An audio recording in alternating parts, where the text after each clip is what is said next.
Assalamualaikum warahmatullahi wabarakatuh. Waalaikumsalam. Alhamdulillahi rabbil alamin. Hamdal hamidin. Satu lagi, mix satu lagi mana? Satu lagi. Itu ini apa close? Tes. Dibenerin aja. Wireless. Tes satu. Tes. Saya pegang aja.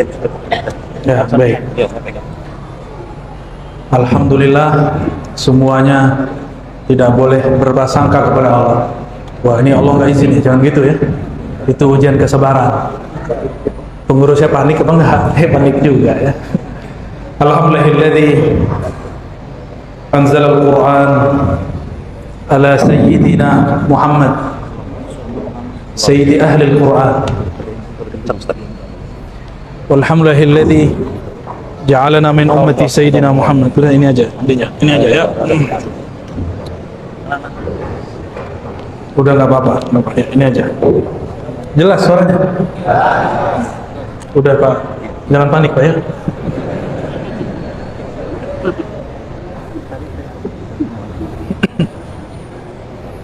Asyhadu an la ilaha illallah wa asyhadu anna Muhammadan abduhu wa rasuluh.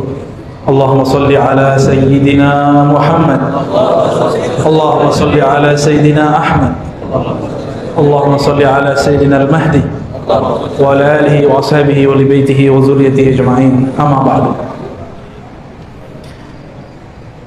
Para asatidz, para tuan guru, pengurus masjid, semoga dalam ridha Allah Subhanahu wa taala. Amin. Barusan saya dikasih buku oleh Dr. Iqbal. Masya Allah, jenggotnya soheh kan? Minta Azhari? Al-Mandaili. Takharatna min al-Azhar? Ajib. Saya tadi cemas, kira di Medan tidak ada ahli sifat 20. Ternyata Dr. Iqbal ahli sifat 20. Tadi bukunya mana tuh? Ini bukan lagi jualan ya, tapi saya menyarankan antum baca ini. Tapi kalau pusing, ngaji sama beliau ya. Yang penting ngajinya. Ya. Tema kita apa? Mantapkan akidah azwaja. Ini salah baca jadi zain azwaja. Memantapkan akidah ahlus sunnati wal jamaah. Jadi sering kita ini difitnah. Apa fitnahnya? Ulama Wasliyah, ulama NU, ulama Muhammadiyah tidak ikut Rasulullah, cuma ikut Imam Asy'ari. Bahkan ketika kita bermazhab Syafi'i, apa kata dia? Jika Imam Syafi'i berbeda dengan Nabi, kita ikut Nabi. Itulah perkataan paling konyol yang pernah saya dengar di beberapa tahun ini. Katanya alim, katanya doktor juga, katanya tamatan luar negeri juga. Tapi apa kata dia? Jika Imam Syafi'i berbeda dengan Nabi, kita ikut Nabi. Coba antum bayangkan, Imam Syafi'i beda sama Nabi, mungkin nggak? Hah? Mungkin nggak? Yang semangat dong. Mungkin nggak Imam Syafi'i beda Nabi? Mungkin. Imam Syafi'i itu menuliskan manhajnya dalam kitab Ar-Risalah. Imam Asy'ari ikut Imam Syafi'i dalam bab fikih. Karena beliau berguru kepada imam-imam yang bersambung silsilah ilmunya kepada murid-murid Imam Syafi'i. Kata kawan, tidak usah ikut Syafi'i, ikut Bukhari aja. Pernah dengar gak? Benar? Gimana cara jawabnya?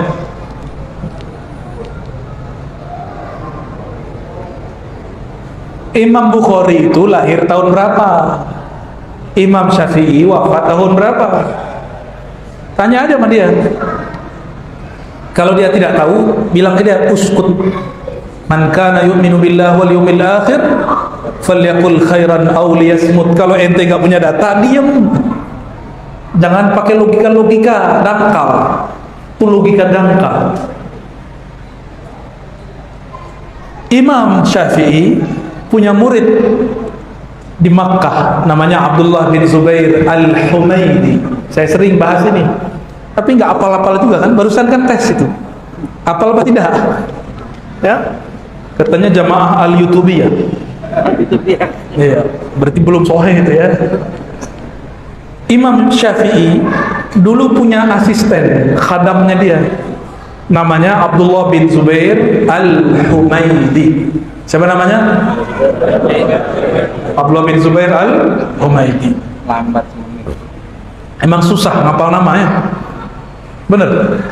Tapi ngapal duit mudah ya. Imam Humaidi ini kemana Imam Syafi'i berguru, dia khidmah bawakan kitab Imam Syafi'i. Maka gurunya Imam Syafi'i, gurunya dia. Tapi dalam fikih dia berguru ke Imam Syafi'i. Fabarakallahu alaihi, Allah memberkati hidupnya, ilmunya.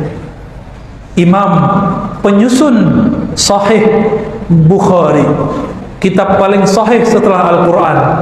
Hadis pertama dalam Sahih Bukhari, hadis innamal a'malu binniyat, diriwayatkan dari murid Imam Syafi'i ini.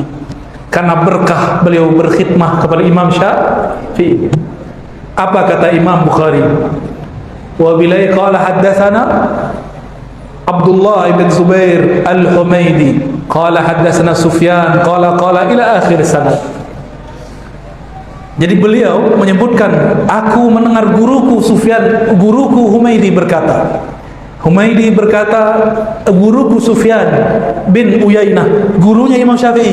Waktu dulu diajak Humaidi ini belajar ke Imam Sufyan bin Uyainah. Jadi ulama dulu nggak ada gengsi bawa murid kepada gurunya, supaya satu tingkatan dengan muridnya, nggak malu. Kalau sekarang kan gengsi. Saya punya kawan, dia juga guru sanad. Saya tanya, kamu dapat sanad dari mana? Oh, dari Syanu. Boleh saya tanya di mana dia? Oh, nggak bisa. Itu anak-anak jadi ustad, ya. Jadi ustad tapi childish, mau jadi pemburu sanad tapi nggak mau berbagi, maka sanadnya segitu-gitu aja. Tapi kalau kita bilang, oh di sana, nanti Allah bukakan lagi sanad yang baru. Oh di sana, nanti dibukakan lagi sanad yang baru. Ya, jadi jangan pelit. Ini punya sanad kok pelit, belum tentu masuk surga juga ya. Jadi Imam Bukhari, pengarang Sahih Al-Bukhari, itu murid dari muridnya Imam Syafi'i. Gimana?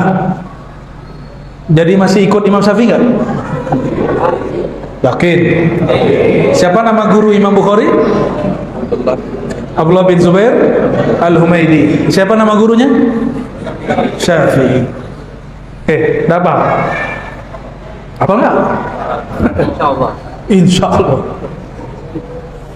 Begitu juga Imam Muslim datang ke Mekah cari murid Imam Malik, ketemu, dan itu menjadi hadis pertama dalam hadisul iman, hadis tentang dialog Sayyidina Jibril dengan Sayyidina Muhammad sallallahu alaihi wasallam.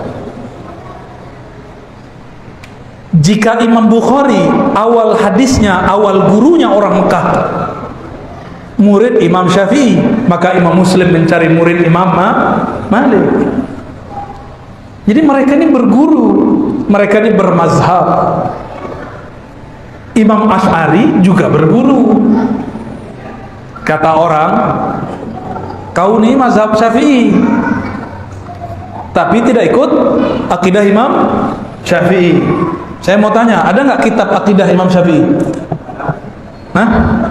Ada? Ada apa enggak? Enggak ada. Yang ada kalam beliau diriwayatkan tentang akidah. Ketika beliau dulu berdebat dengan ahli kalam, cuma oleh kawan diterjemahkan dengan terjemahan sesuai hawa nafsu dia. Imam Syafi'i dulu pernah berkalam, hukmi fi ahli kalam ayyudrabu bil jarid. Ini panjang kalamnya. Diriwayatkan oleh Imam Al-Baihaqi, hukumku terhadap ahli kalam ini kelompok namanya Qadariyah. Apa nama kelompoknya? Tidak meyakini ada takdir. Apa nama kelompoknya? Bukan Qadiriyah ya. Qadiriyah nama thariqat sufi, jangan salah nama. Imam Syafi'i berdebat dengan tokoh namanya Hafaz Al-Fard. Siapa namanya? Tuh, nama lagi tuh, pusing nggak? Selamat pusing. Hafaz al-Fard. Hafaz al-Fard ini tidak percaya takdir Allah. Tidak percaya kepada takdir, berarti rukun imannya kurang lengkap, tidak sampai 6. Berkatalah Imam Syafi'i, hukumku, pandanganku terhadap hafaz al-Fard ahli kalam qadariyah, dia boleh dipukul dengan pelepah kurma lalu diseret di kampung. Tapi oleh kawan, karena saya ini lama ngaji hadis, bingung mau serang dari mana. Serangnya lewat S1 saya. Saya punya S1 3, tapi yang selesai 2. 1 Darus Sunnah, khusus ngaji hadis. Jadi lisan saya dari situ. Ngaji kitab Sahih Bukhari, Muslim, Abu Daud, Tirmizi, Nasai, Ibnu Majah. Mau serang Sahih Bukhari, Muslim di tangan. Wah, serang pakai apa lagi nih? Oh, doktor filsafat. Maka dia ganti terjemahan kalam itu. Inilah hawa nafsu mereka. Apa kata mereka? Hukmi fi ahli kalam, diterjemahkan hukumku terhadap orang berfilsafat. Ini orang menerjemah sesuai hawa nafsunya. Ini bahaya ini. Tapi umat karena nggak ngerti ilmu kalam, nggak ngerti bahasa Arab, men iya aja. Maka adalah anak SMA, SMK kirim ke saya lewat sosial media kita tulisan mengenai Imam Syafi'i ingin memukul ahli kalam, diterjemahkan lulusan filsafat. Dr. Ar-Razi, doktor filsafat. Ya, kayak ngerti alam gaib aja ya. Saya S1 betul, akidah wa falsafah, tapi di situ juga belajar tasawuf. Satu lagi hadis, satu lagi dirasa Islamiyah dengan ulama Damaskus. Tapi yang selesai 2 itu. Yang S2 saya bukan filsafat, pemikiran Islam. S3 juga pemikiran Islam, bukan filsafat. Jadi yang nuduh saya doktor filsafat itu keliru, itu tuhmah, buhtanun azim. Bingung mau nyerang pakai hadis. Saya 15 tahun tinggal di ma'had khusus hadis. Oh, nggak puas juga dia serang guru saya. Dia jelek-jelekan ma'had saya. Apa katanya? Guru kamu sesat. Pesantren kamu pesantren kuno. Ya salah. Dan mereka sudah kasih nama saya dengan nama Ad-Dajjal. Ar-Razi Ad-Dajjal. Tapi saya sakit hati enggak, malah senyum. Saya enggak sakit hati, saya senyum. Ya salam, ya Allah, mereka ini korban, ditipu oleh ustadz-ustadznya. Udah jelas kalimatnya ahlul kalam. Ahli kalam itu qadariyah, bukan ahli filsafat. Kasihan umat ditipu. Ya, mau ditipu? Ya, makanya kursus sama Dr. Thohir bahasa Arab ya. Dr. Iqbal belajar bahasa Arab biar nggak ditipu. Ustadz ini kan nggak punya pengawas, enak jadi ustadz itu. Kalau DPR ada pengawasnya, KPK. Kalau presiden, gubernur, wali kota, bupati ada pengawasnya, DPR. Ustadz siapa yang ngawasi? Nggak ada. Allah, kalau dia bertuhan kepada Allah, kalau dia bertuhan ke fulus, kalau dia bertuhan ke jamaah, maka apa kata jamaah itu kata dia. Inilah fenomena ustadz takut jamaah, bukan ustadz takut istri, bukan. Kalau yang takut istri samping saya, depan saya juga, kiri saya juga. Allahumma sholli ala sayyidina Muhammad. Kalau ada imam berkalam, tidak boleh asal terjemah. Nerjemahnya ada ilmunya. Imam Syafi'i itu wafat 204. Beliau berbicara begitu waktu di Baghdad, sebelum ke Mesir, berarti sebelum tahun 200. Di saat itu di Baghdad sedang ramai akidah Qadariyah dan Mu'tazilah. Tuh, ramai. Imam Syafi'i waktu meninggalkan Baghdad, beliau punya sir. Dalam hatinya ada masuk ilham. Ini berbahaya. Maka beliau mengatakan, tidak aku tinggalkan di Baghdad orang yang paling bertakwa melebihi Ahmad bin Hanbal, Imam Hanbali. Sampai beliau dulu belum ada kota Kairo ya, masih disebut Mesir. Sampai di Mesir, Imam Syafi'i kemudian bermimpi bertemu Rasulullah sallallahu alaihi wasallam. Ini diriwayatkan dalam kitab Imam Ibnu Asakir, riwayatnya muttasil dan sahih. Diulang kembali oleh Imam Subki. Apa kata Imam Syafi'i? Beliau tulis surat kepada Imam Ahmad. Wahai Abu Abdullah Ahmad bin Hanbal, Imam Hanbali, terimalah salam dari Rasulullah sallallahu alaihi wasallam. Rasulullah berpesan kepadaku, sampaikan kepada engkau hai Ahmad, isbir ala fitnatil Quran. Hati-hatilah terhadap isu kelompok Qadariyah Mu'tazilah mengenai Al-Quran disebut makhluk, takdir ditolak, semua itu. Imam Syafi'i wafat tahun 204, surat sampai kepada Imam Ahmad tahun 218 Hijriah. Al-Ma'mun berganti akidah dari Ahlussunnah ke Syiah lalu menjadi Qadariyah Mu'tazilah. Maka dia penjarakan Imam Ahmad bin Hanbal karena tidak mau mengikuti akidah Mu'tazilah. Maka ini teguran buat doktor-doktor di kampus, jangan sok-sokan lah. Kalau nggak mengerti Mu'tazilah, nggak pernah baca kitabnya, jangan bilang Mu'tazilah ini ahli akal, belum tentu. Saya khatam baca kitab Syarah Ushul Khamsah karya Mu'tazilah, dan saya ajarkan dulu di waktu S1. Di situ kita kritik, ternyata mereka bukanlah benar-benar memanfaatkan akalnya. Itu cuma penafsiran aja. Mu'tazilah baru muncul filsafat. Jadi kelompok filsafat baru muncul setelah Imam Syafi'i.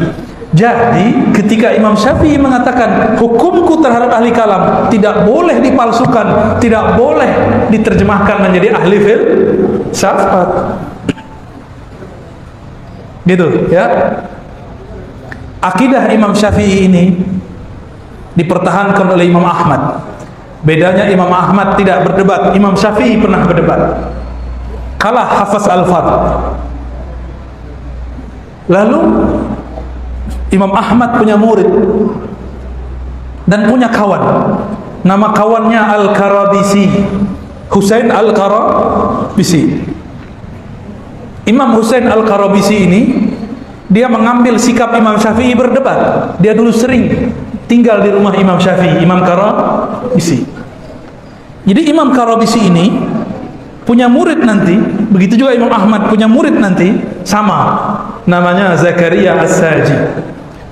Dari beliaulah kemudian turun ke Imam Abul Hasan Al-Ash'ari. Maka akidah Ahlus Sunnah yang diriwayatkan Imam Ash'ari bersambung kepada 3 imam sekaligus. Imam Ahmad, lalu gurunya Imam Ahmad Syafi'i, lalu gurunya Syafi'i Imam Malik. Bersambung, bahkan bersambung kepada Imam Sufyan bin Uyainah, Sufyan Ats-Tsauri, Ibnul Mubarak, dan imam-imam yang lain yang mungkin kalau disebut namanya jenggot antum bisa rontok ya. Jadi akidah Asy'ari itu bukan akidah buatan Imam Asy'ari. Imam Asy'ari hanya meriwayatkan akidah Imam Ahmad. Imam Ahmad hanya mengajarkan akidah Imam Syafi'i. Bismillah.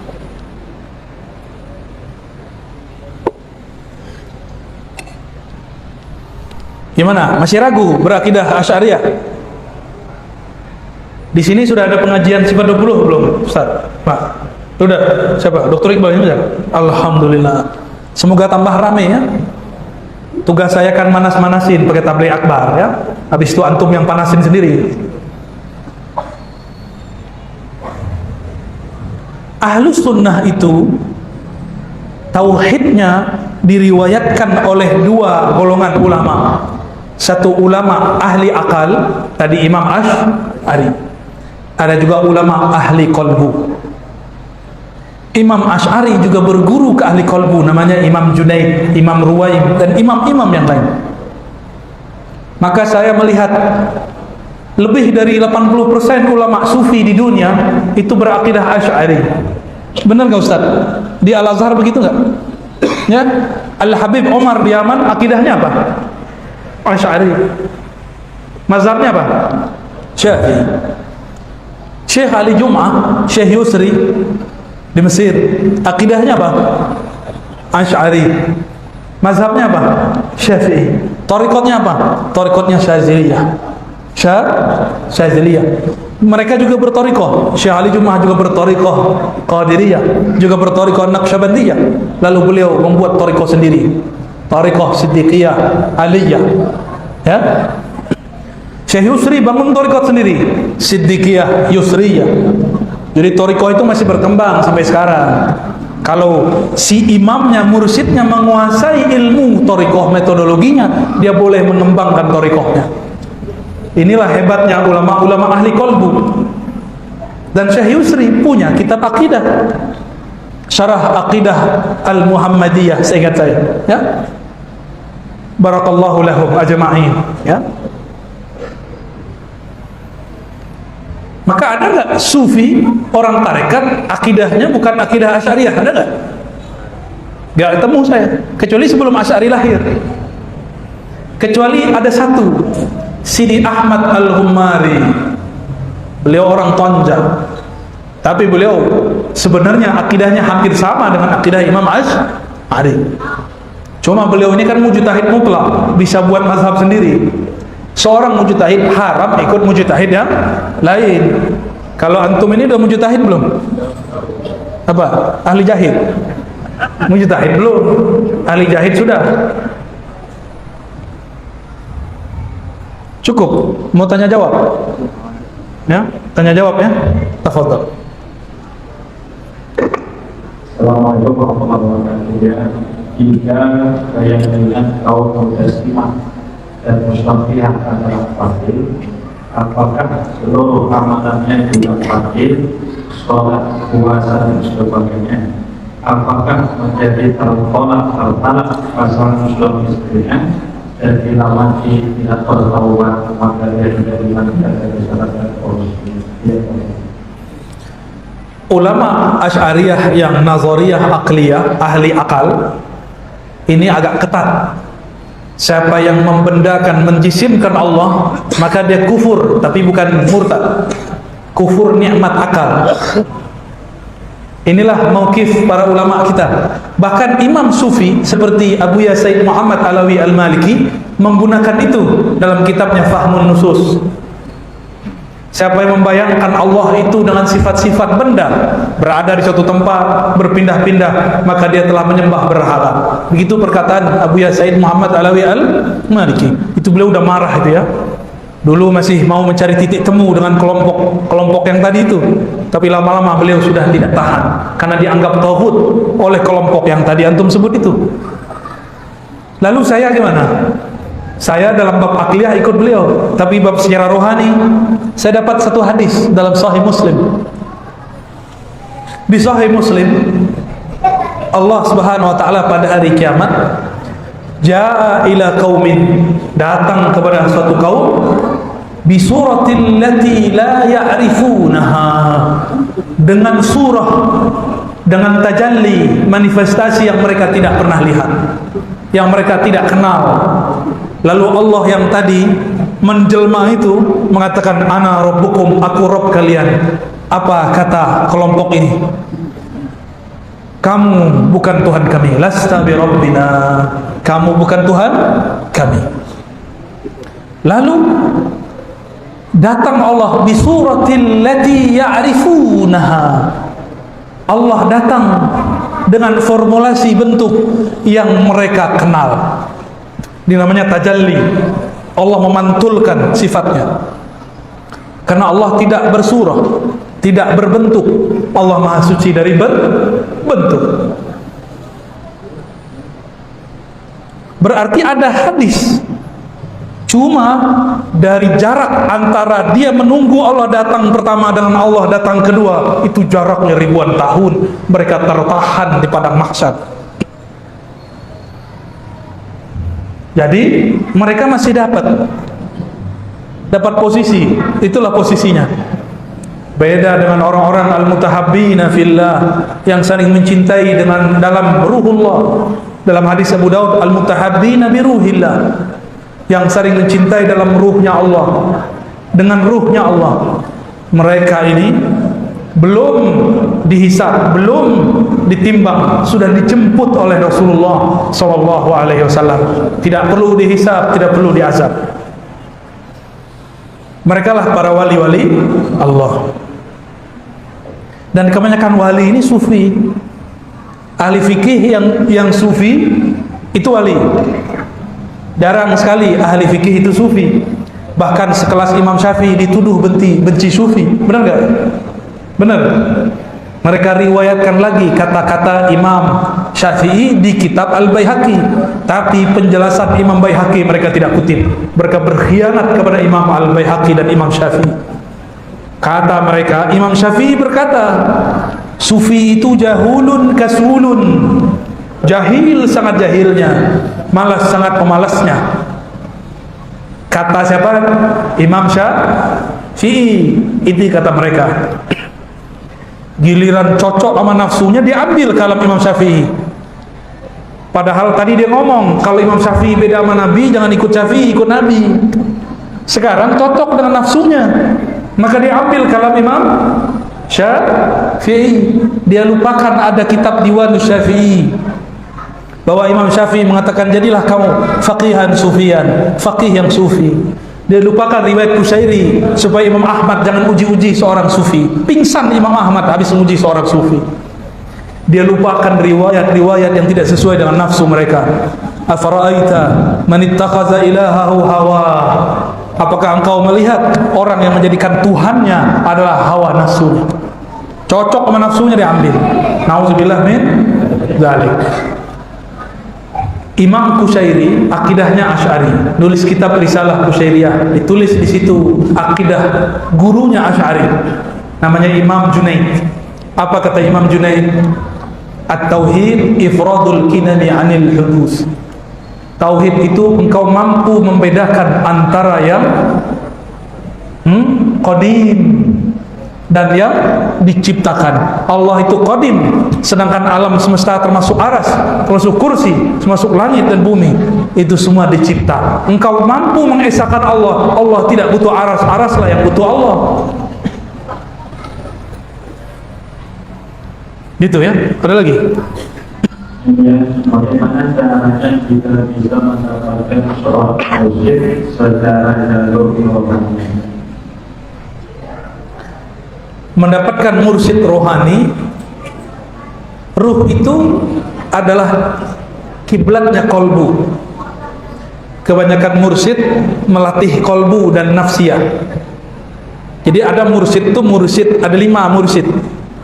Guru, mursyid jasadiyah, guru jasad, guru silat, guru fitness, guru jasad, guru baris berbaris, guru apa? Mursyid jasad. Ada mursyid akal. Nah ini nih para dakatir ini, dokter ini mursyid akal. Akal itu dia butuh dalil. Mana dalilnya? Jadi mereka ini jago dalil ini. Itu udah pindah-pindah ke jenggotnya dalilnya itu. Ya? Ada mursyid nafsiyah, jiwa. Ada mursyid nafsiyah. Nafsiyah ini biasanya dia ahli mengolah jiwa. Ini terbagi 2. Ada yang kebatinan, ada yang keislaman. Kalau kebatinan nanti jadi prana aura. Tahu? Itu silat-silat kebatinan. Baca prana orang ya. Gak usah tembak-tembak lah orang lagi dengan prana kita, terpana ya. Terus ada versi keislaman. Inilah 40 thariqah yang dimu'tabarkan di Indonesia. Nafsiyah ini dia juga punya titik-titik rohani dan warna-warna latifah. Mirip dengan prana tapi berbeda. Ya. Tapi itu baru sampai di nafsiyah, jiwa. Maka kalau ada orang zikir pakai nafsiyahnya, belum tentu nafsiyahnya tunduk. Maka jangan heran kalau ngeliat mursyid suka marah-marah. Ya, jangan heran ngeliat orang-orang tarekat ngamuk-ngamuk di jalan. Itu karena apa? Karena nafsiyah dia belum terlatih. Pernah ketemu nggak dokter, psikolog, dokter di kampus, dokter akidah, dokter filsafat, tapi galau? Pernah ketemu nggak? Stres? Pernah ketemu nggak? Dia dokter akal, memahami apa aja pakai akal, dia stres lah. Corona nggak bisa dipahami dengan akal, ya. Harus pakai kolbu biar hilang bebannya. Kalau pakai akal panik, ya, panik nggak? Panik. Ada mursyid qalbiyah. Ini mursyid tadi dia sudah berhasil mengalahkan jiwanya dengan puasa, dengan zikir, dengan suluk, dengan khalwat. Tidak semua orang suluk berhasil. Makanya mursyid-mursyid ini kalau hobinya talqin, yang ditalkinnya pejabat jadi bahan cerita. Saya habis talkin gubernur, saya habis talkin doktor, saya habis talkin. Emang itu apa ngomong gitu? Saya baru talkin 1000 orang. Itu bentuk narsis gaya jadul. Kalau kayak anak-anak muda ini foto sama ustadz pasang di, ya sama begitu. Siapa yang ngomong? Bukan saya. Ibrahim Al-Matbuli punya murid namanya Abdul Wahab Asy'arani. Beliau tulis begitu. Ciri-ciri mursyid yang belum selesai nafsiyahnya masih riya. Dia girang kalau mentalkin pejabat. Dia girang kalau muridnya banyak. Dia sedih kalau suruh suluk sebelah lebih ramai daripada suluk dia. Kalau kampus akliyah nafsiyah, kampusnya sepi, pendaftar dia sedih juga, stres juga, ya. Mirip-mirip stres itu. Bedanya ini stresnya masih bisa dilawan pakai zikir di nafsnya, di jiwanya. Disebut kolbu, disebut ruh, disebut sir, khafi, akhfa. Itu semuanya nama-nama nafsiyahnya, bukan kolbunya ruhani. Tapi baru kolbunya nafsiyah. Maka kadang-kadang orang dengan zikir-zikir 7 lataif ini suka ngintip-ngintip kolbu guru. Ya, janganlah intip-intip, ya. Kalau itu cahayanya lebih terang dari cahaya antum, sama seperti melihat matahari, silau buta matanya. Kalau kita ini berniat jadi murid, jangan intip-intip lah mursyid. Ya, kecuali Allah kasih unjuk, Allah perlihatkan mukasyafah, itu lain. Ini ciri-ciri mukasyafah dari Allah. Allah yang bukakan tanpa diminta. Ciri-ciri mukasyafah nafsiyah berasal dari waswas syaitaniyah. Kita lihat-lihat, lihat satu-satu. Sudahlah. Mau sampai kapan antum begitu? Ya, banyak yang begitu. Saya kemana-mana jalan, Pak, coba-coba sama orang, coba dilirik-lirik. Sudahlah, cukup husnuzon kepada orang, ya, husnuzon kepada orang. Kalau kita husnuzon, nurnya pindah kepada kita, nurnya mengalir kepada kita. Oke, sama itu yang pakai prana-prana, aura-aura, sama itu. Tapi kalau mursyid qalbiyah, dia sudah sampai pada maqam ihsan yang nomor 2. Fa in lam takun tarah fa innahu yarah. Jika engkau tidak merasa memandang Allah, maka yakinilah Allah sedang memandangmu, menatapmu. Itu orang sudah jadi wali Allah. Jadi siapa yang berhak jadi mursyid, minimal dia masuk ke alam qalbiyah. Jadi jangan buru-buru juga ngangkat khalifah, ya, ngangkat wakal talqin. Sampai dulu dia ke makom qalbiyahnya, dia merasa dipandang oleh Allah, bukan merasa dipandang murid. Ini antum mandang saya, siapa yang gerakin? Allah. Maka saat itu Allah mandang saya. Namanya pandang wajhur rububiyah. Jika Allah langsung memandang tanpa lewat makhluknya, disebut wajhul uluhiyah, memandang dengan ahad zatnya. Oh, itu panjang lagi ceritanya itu, ya. Cukuplah. Masalah sholat, mengapa sholat kita kepada kita tidak terasa nikmat, padahal dalam sholat itu hakikatnya kita menghadap bertemu dengan Allah. Sholat kok nggak nikmat? Lagi makan apa? Kalau di Medan yang paling enak apa? Iga apa? Bika Ambon. Apa lagi? Orang Medan kok makan bika Ambon? Gimana ceritanya? Tapi kalau teman-teman saya ini yang paling enak katanya duren. Cuma sayangnya durennya lagi nggak musim. Alhamdulillah dapat juga, mabok juga tadi, ya.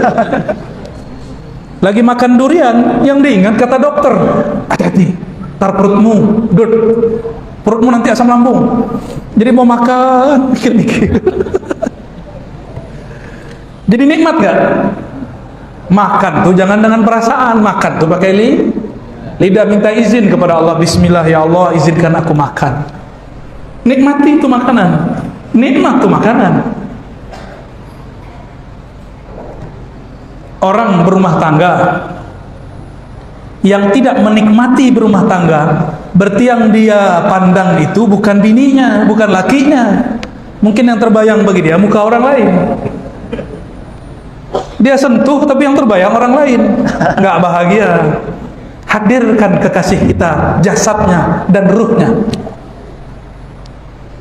Lagi sholat ini tubuh kepada Ka'bah, mata ke tempat sujud, kalbu ke nama Allah dan sifat Allah, ruh kepada ilah zatullah, zatnya Allah subhanahu wa ta'ala. Tahu nggak ruhnya di mana? Nggak tahu, apalagi tentang Allah. Maka Ibnu Al-Izz, ya? Imam Al-Izz Abdissalam mengatakan, Abu Bakar As-Siddiq berkalam, al-ajzu anil idrak. Ma'rifat itu ketika engkau mengaku hanya Allah lah yang tahu tentang dirinya. Aku adalah hamba paling bodoh, aku cuma mampu menyebut namanya, itu pun dia yang membacakannya. Aku hanya mampu sujud, itu pun dia yang menggerakkannya. Rasakan kita digerakkan oleh Allah. Rasakan kalau kita nyebut namanya, Allah yang menggerakkan. Itulah makna Allahumma a'inni ala zikrika. Ya Allah, bantu lidahku nyebut nama Engkau. Ya Allah, bantu kalbuku berkiblat ke nama Engkau. Di saat itulah seorang hamba dapat menikmati solatnya. Itulah makna aqimis salata li dzikri. Usaha, kalau saya menerjemahkan akim bukan dirikan, usahakanlah menyempurnakan solat untuk mengingat Allah. Solat kita mungkin belum sepenuhnya ingat Allah, maka jangan pernah bangga dengan solat itu. Itulah rahasianya kenapa habis assalamualaikum kita baca istighfar. Astaghfirullah ya Allah, solatku tidak khusyuk. Astaghfirullah ya Allah, tadi ketika sujud aku tidak ingat kepada Engkau. Kalau imam baca ayat, suaranya merdu terasa olehnya, terus dia mengatakan, saya mau merdukan supaya yang di belakang keasikan. Dia kemudian istighfar, ya Rabb, ampunkan aku membaguskan suaraku, bukan untukmu, tapi untuk selainmu. Nah, ini kalau jadi imam ada caranya. Jadi imam supaya khusyuk sholatnya, ini namanya makom imam sahabat, namanya Abu Musa Al-Asy'ari. Abu Musa lagi baca Quran malam-malam hari, Nabi tertegun dan Nabi berdiri diam. Bayangkan dulu ketika Nabi Daud baca Mazmur atau Zabur, beliau baca berhari-hari, burung berhenti, angin berhenti, air pun menjadi tenang, sehingga ada burung tidak jadi terbang hari ketiga mati. Dia mati mendengarkan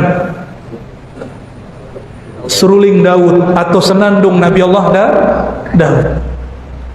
Ini yang berhenti bukan burung, bukan air, bukan angin. Yang berhenti adalah Sayyidul Alamin, Sayyidul Mursalin, Sayyidul Anbiya, Sayyidul Arifin, Sayyidul Zahidin, penghulu alam semesta. Beliaulah Rasulullah. Tertegun berhenti ketika Abu Musa baca Al-Quran. Maka secara ruhiyah Sayyidina Abu Musa adalah pewaris rohani Nabi Daud. Dan sempurnanya Nabi Daud ketika dia mewarisi kenabiannya kepada Abu Musa, maka sahabat itu jadi wali karena dia mewarisi nabi-nabi. Ulama pewaris para nabi. Ini ulama kita nggak tahu nih pewaris nabi siapa nih ya. Semuanya yang mewarisi Imam Mahdi cuma satu, yang mewarisi nabi cuma satu, Al-Ghaus di akhir zaman namanya Al-Mahdi. Ya, kita paling cuma mewarisi sebagian saja.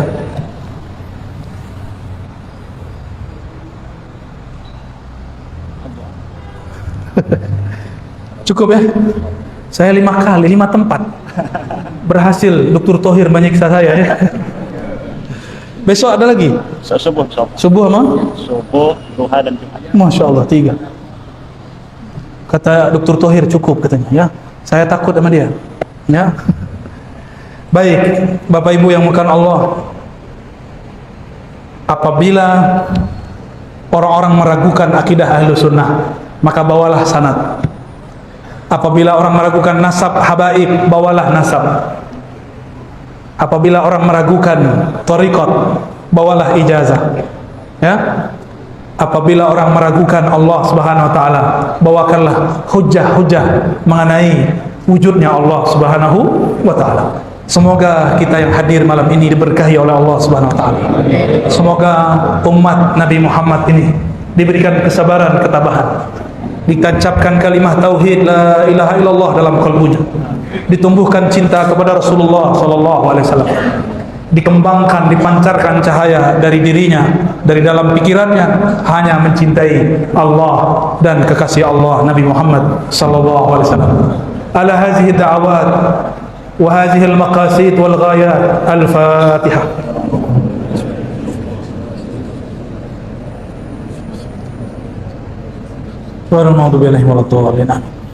Alhamdulillah rabbil alamin. Mohon maaf